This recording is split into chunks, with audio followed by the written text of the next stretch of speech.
गोपीचंद पडळकरांच्या जयंत पाटलांबाबतच्या वक्तव्यानंतर राष्ट्रवादी आक्रमक. आज नागपूरसह विविध ठिकाणी आंदोलन करणार. राष्ट्रवादीचाही पडळकरांवर जोरदार पलटवार.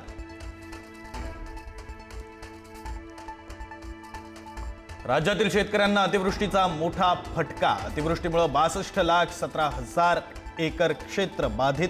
पावसाच्या माऱ्यानं हातातोंडाशी आलेली पिकं जमीनदोस्त झाली. कर्जमाफीसाठी आता मंत्र्यांना तुडवावं लागणार. शेतकरी नेते रविकांत तुपकर यांचं संतप्त विधान. तुपकरांच्या आंदोलनात नेपाळच्या क्रांतीचा उल्लेख.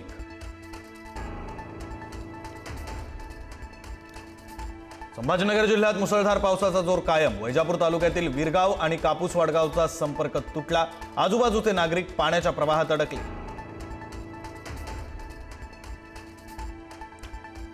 मुंबईमध्ये वीकेंडला मुसळधार पावसाची शक्यता. येलो अलर्टचा परिणाम आज कायम राहण्याची शक्यता. काही ठिकाणी मुसळधार पाऊस आणि काही ठिकाणी तुरळक सरी.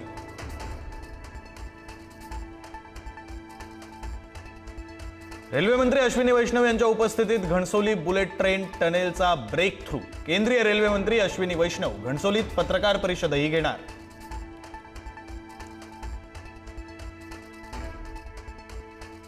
सागरी क्षेत्राला मोठी चालना देण्यासाठी केंद्राचे मोठे प्रकल्प. मोदींच्या हस्ते 7,870 कोटींच्या प्रकल्पांचं लोकार्पण. इंदिरा डॉक येथील मुंबई आंतरराष्ट्रीय क्रूज टर्मिनलचंही उद्घाटन.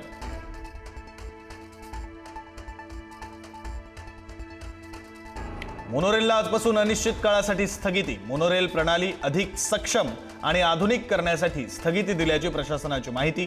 प्रवाशांची मात्र तारांबळ.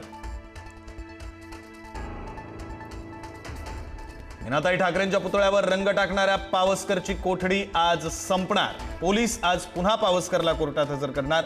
कोर्टाच्या निर्णयाकडे लक्ष.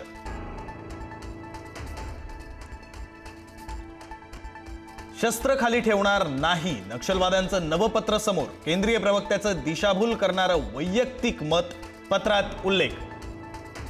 प्रवक्त्याच्या पत्रात चर्चा करण्यासाठी मागितला होता 1 महिन्याचा वेळ.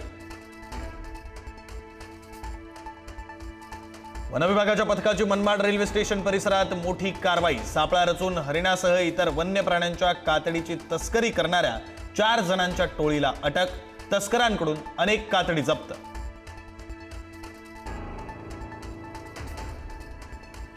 अमरावती विभागीय सुपर स्पेशालिटी हॉस्पिटलच्या डॉक्टरांचा संप. गेल्या 25 दिवसांपासून 600 पेक्षा जास्त शस्त्रक्रिया रखडल्या. कंत्राटी डॉक्टरांचं मानधन थकल्यानं डॉक्टर संपावर.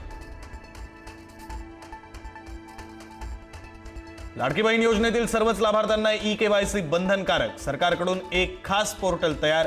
2 महिन्यांच्या आत पूर्ण करायची मुदत.